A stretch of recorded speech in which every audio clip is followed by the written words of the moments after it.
are in the position where you are earning a salary, and you have a predictable fixed income, but you have an idea that you're really passionate about, my recommendation would be that if it's possible, that you start to build that business idea of yours on the side, start small, start building it up. There's a whole lot of reasons why that makes a lot of sense. In the first place, you build it up slowly. Secondly, you do not place your fixed income and the predictability of your finances at risk when you do it.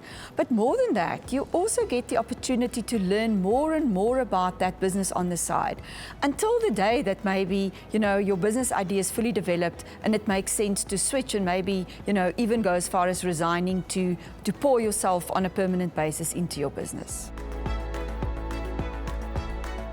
You often get to a gathering, let's say a braai or a dinner with friends, and you hear people talk about great ideas, things that people are doing that they're making money on. I mean, let's use the example that you think, well, I love coffee, everyone is doing well in coffee shops, so should I start my own coffee shop? Well, the first thing I want to say is that drinking coffee and liking coffee does not necessarily say that you are a person who will know how to run a coffee shop. It's a very, very big difference. So I think when you have these ideas, think very long, very hard and very carefully about whether what you need to be able to run a business like that successfully is something that you know enough about and that will work for you.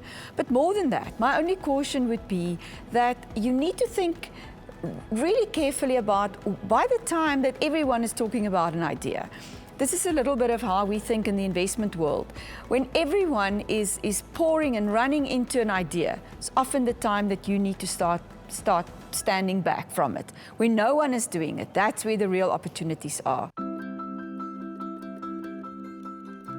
One of the things that we see in the investment world on our side often is that people think that, it's conservative to think that you shouldn't be starting a business. Well, the problem is this: 1 out of 100 entrepreneurs make it with their great business idea. And the one person who make it, that's wonderful. They do well and they're able to build a big business. What we deal with is the other 99. And what you want to avoid is that your idea makes you part of the 99 who fails. But it's one thing to fail, it's another to fail while you've actually depleted every piece of savings you've had and you've put your entire future at risk.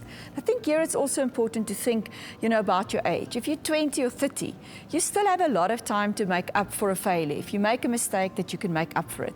If you're older, if the money you think about investing in a business is actually your retirement money, you really put yourself at great risk. So my recommendation would be, think long and hard about putting your life savings at risk for a great idea.